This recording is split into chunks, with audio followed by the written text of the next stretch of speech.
Assalamualaikum warahmatullahi wabarakatuh. Perkenalkan kami dari kelompok 2. Perkenalkan nama saya Gilang Dwi Julianto.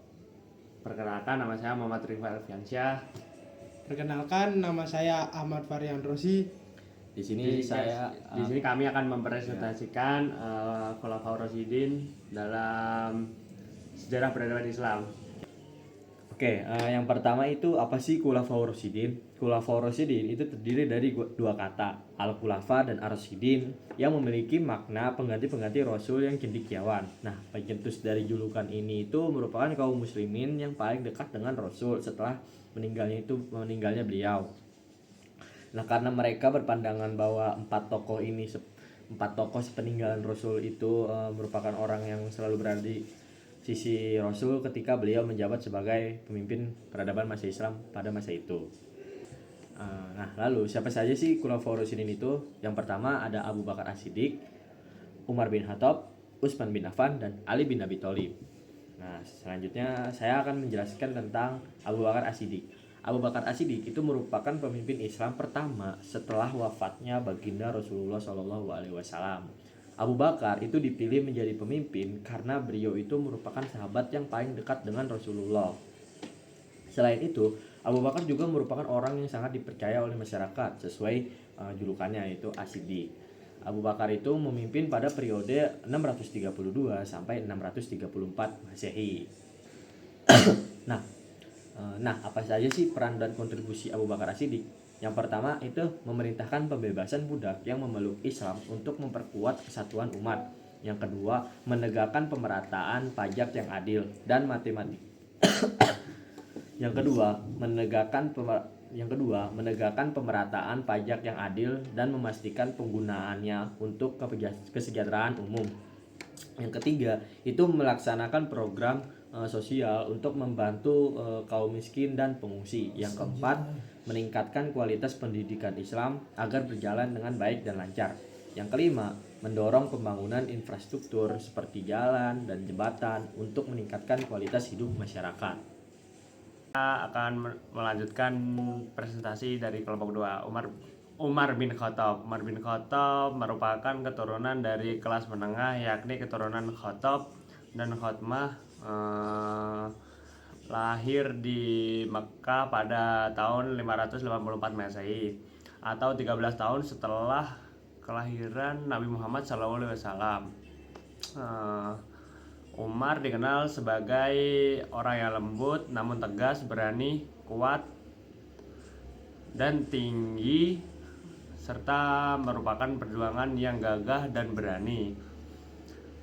Kepemimpinan Umar merupakan kepemimpinan kedua sesudah Abu Bakar. Umar memimpin Islam pada periode 634 sampai 44 Masehi. Peran kontribusi Umar bin Khattab.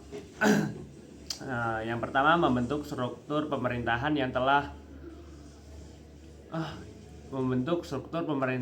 Islam yang lebih teratur. Yang kedua, menerapkan kalender Hijriah. Yang ketiga, membuka wilayah luas Mesir. Yang keempat, membuka wilayah luas Mesir, Syam, Persia, Irak. Yang kelima, membuat lembaga Dewan Administrasi Negara. Yang keenam, memperhatikan kesejahteraan rakyat dengan membangun jalan, pasar, dan Baitul Mal. Yang ketujuh, kepemimpinan pendidikan Islam. Utsman bin Affan sekarang. Utsman bin Affan dilahirkan di Taif, namun ada yang berpendapat di Mekah pada 567 Masehi atau 6 tahun setelah tahun gajah. Dengan kata lain, Umar lebih muda 6 tahun dibanding Rasulullah SAW. Utsman dihargai oleh Rasulullah SAW karena kesederhanaan, kesalehan dan kedermawaan yang ditunjukkannya Utsman menjadi khalifah pada periode 644 sampai 656 Masehi. Peran dan kontribusi Utsman bin Affan. Yang pertama, menumpas pemberontakan di Khurasan dan Iskandariyah sehingga keamanan kembali terjaga. Yang kedua, membuka Al-Quran dalam bahasa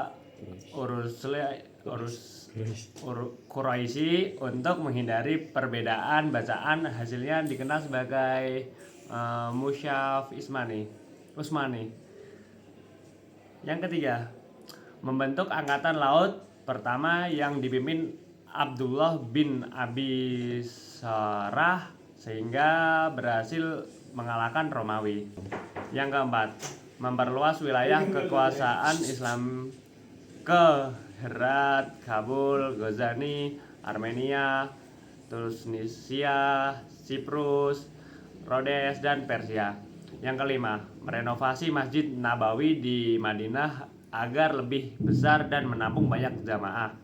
Yang keenam, membangun pemukiman, jalan, jembatan, masjid, rumah tamu, tempat penyimpanan air, serta peternakan unta dan kuda.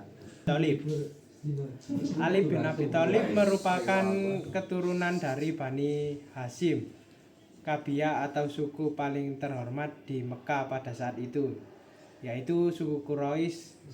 Ali bin Abi Thalib merupakan menantu sekaligus anak angkat Nabi Muhammad SAW karena menikahi anaknya yang bernama Sayyidina Fatimah binti Muhammad SAW. Ali bin Abi Thalib merupakan orang yang pertama yang mengimani agama Nabi Muhammad SAW, yaitu agama Islam, dari kalangan pemuda.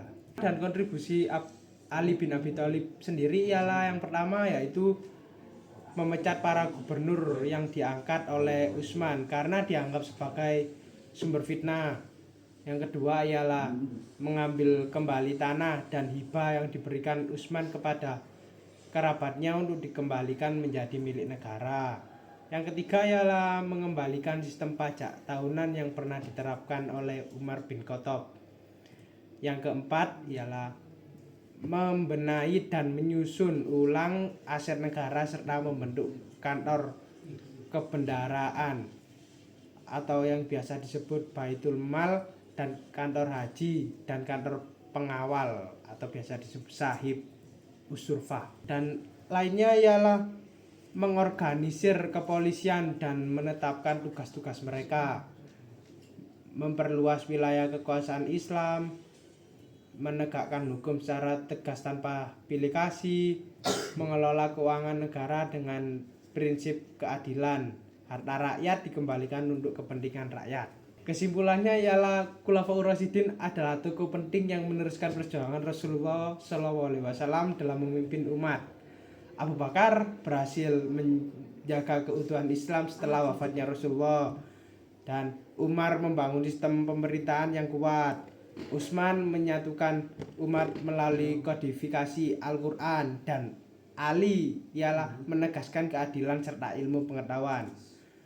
Prestasi dan kontribusi mereka menjadi fondasi bagi kejayaan Islam di masa berikutnya hingga saat ini. Terima kasih. Kami dari kelompok 2, kurang lebihnya mohon maaf. Namun sebelum itu, teman saya ingin menyampaikan sesuatu.